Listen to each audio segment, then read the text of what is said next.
Yeah, I think that was one of the hardest things because when you're starting to build a business or thinking about it, you don't usually, unless you do, but usually you don't go from 0 to 6 figures immediately. No. It takes time, it takes effort.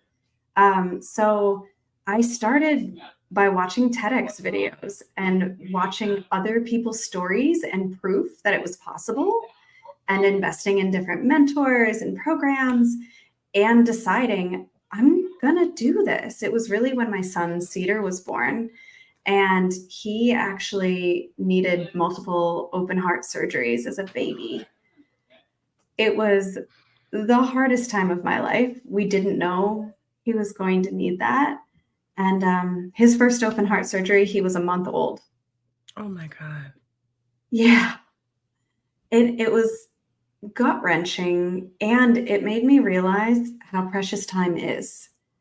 How much I was not willing to spend another moment working for somebody else, being on someone else's schedule, and deciding that moment I wanted to build my own business, to control my schedule, to have more time with my family, to be able to take off and be in the hospital with him. And it was another year before I fully quit because we needed the health insurance. Oh my God. How did you make it through? Like knowing, okay, I'm ready, because I was reading on your website. It's Emily here, you guys, I'll show you her website. Hold on. But I was reading on your website that you were planning to leave your career and you'd been Yep. working to pay off all your school loans, and you'd been just like trying to get to this point for so long that you could just leave your job and you're like, okay, I'm going to be a mom. I'm going to build my business. This is the perfect time.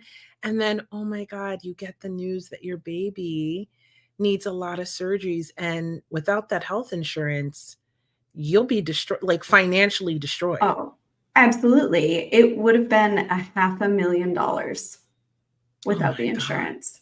It was nuts. And so, yeah, I stayed in it for another year. And the only thing that pulled me through was the health insurance and then building my business and making the plan to finally quit.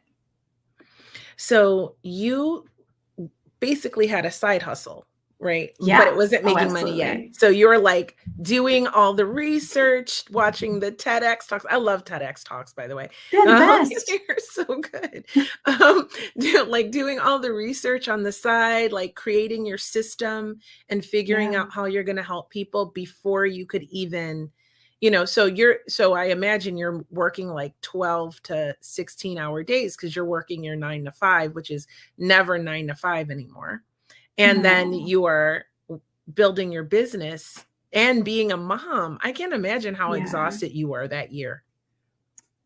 We were just talking about it tonight. We had a neighborhood block party in my Oh, neighborhood. And I forgot, I also had a tumor removed between his open heart surgeries. It was the craziest year. oh It my was God. nuts. But yeah, whew, a lot of willpower, a lot of faith, a lot of prayer, a lot of leaning on other people and getting supported by mentors, figuring it out. Mentors. I'm so glad you brought that up because you are a mentor. And Mhm. I always say, and I tell this to I call them students, you could say clients, but I always think of them as my students. I always tell them that whatever you want to do, especially if you're feeling stuck, whatever you Mhm. want to do, you can create positive momentum and change in your life, but you sometimes need that support system. And the first step is to get a coach and at least one mentor. Mhm. And I love so, that. because you don't know what you don't know, and these people have a roadmap for you. They've made the mistakes, they've had trials and tribulation, they worked on the system like you've created, and they Mhm. can say, hey, this will save you time to get where you're trying to go. Mhm. And it saves you time and money. And those are two things a startup or a solopreneur really needs to be cautious about. Absolutely. Absolutely. It made the world of difference to have somebody who's been there and done that and figured out what they wanted and how, and to be able to lean into them for guidance of, I want to build this thing nobody's ever seen before. How do I do this? I started by helping people figure out what business they wanted to make and quit their day job. So that's the first program I ever built, was called Make a Plan, how to quit your day job and start your own business. And then I realized how much I love working with women and with healers in particular. And so then I started really working with marketing and sales and content and communications just with women healers.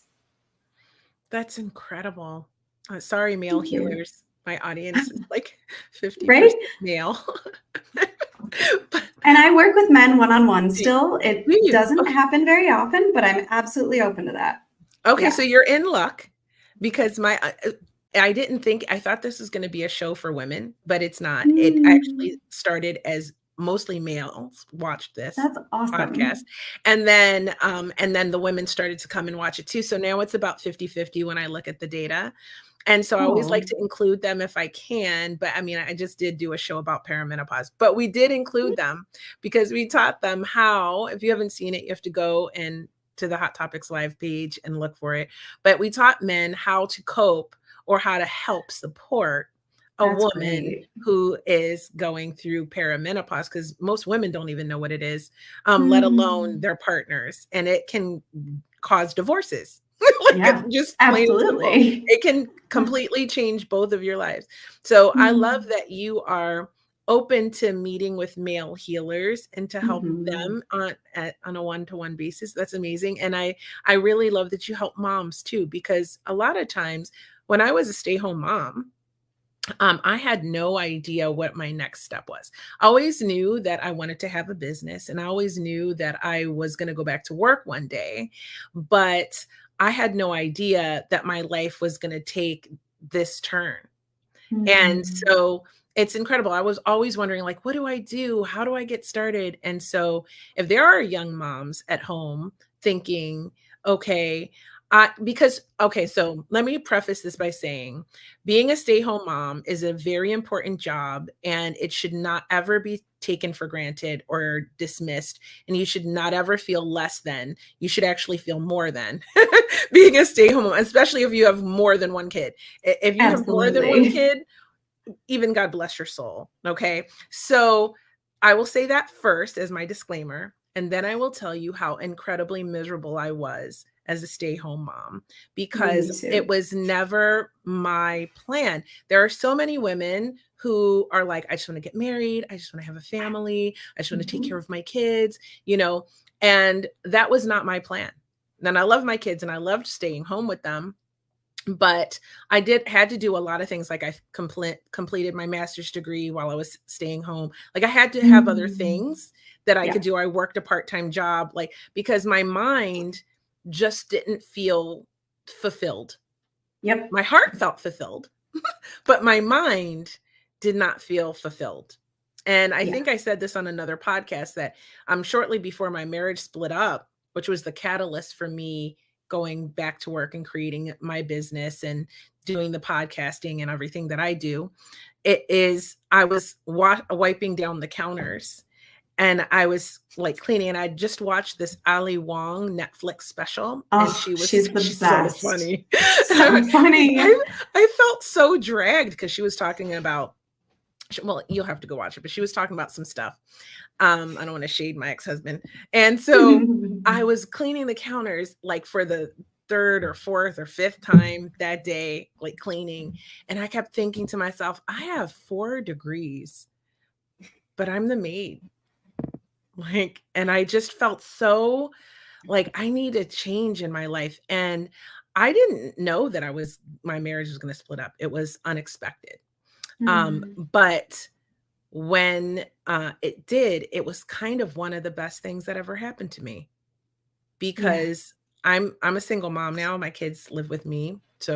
But I work from home. So I'm still a stay-home mom, but working with someone like you gives someone like me, the person I was then, the opportunity to create a life like that, where you can be at home and with your Yes. kids and take them to school and do all these things with them, and you don't miss their games. Or my kids, I'm a karate mom, so I don't miss my son's tournaments and things like that, Oh, right? awesome. So I don't have to do that, but I can still generate an income. I can still help people. I can still Yep. serve the way that it feels fulfilling for me, both in my heart and in my mind to do. So, which brings me to my next question for you is, how do you help people? That's a great question. And I'd love to tell you a bit about my experience being a mom and staying home with the Love it. kids. So, my oldest son, who has the open heart surgeries, he was 2 when the pandemic hit, and we were home. And it was just when my business was starting to take off, just when I was getting more clients, the marketing was working, I was figuring things out. And all of a sudden, I've got a toddler home with me for 3 months and I've got to figure it out. My husband worked full time running a construction company, so he was gone all day. And so figuring out, okay, what do I do differently? How do I have client calls? I had 2 thoughts. I thought either this is going to make my business fly and I'm going to figure it out, or I'm screwed. This is game over. And luckily I said, nope, I'm going to figure this out. I will figure this out.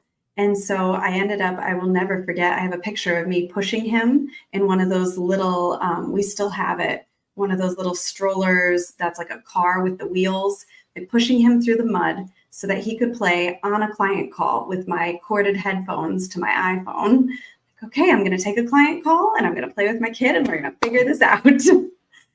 And really from that situation, I started playing with technology of, okay, how do you be a mom? How do you be with your kids? Because you're so right, that time freedom, you don't have that when you're sitting at a desk somewhere else 9 to 5. And the flexibility that you can get when you work for yourself, oh my goodness, or schedule client calls. And then all of my clients are families or women or moms. And so anytime it was like, oh yeah, your breastfeeding baby is on camera, no big deal, whatever you need. When I had my second son, I took a month off and they were like, oh, do you need more time? What do you need? How can we help you? And most recently, so I've worked with about 1,000 women in the last 5 years. And most recently, one of my clients, she's 37 weeks pregnant.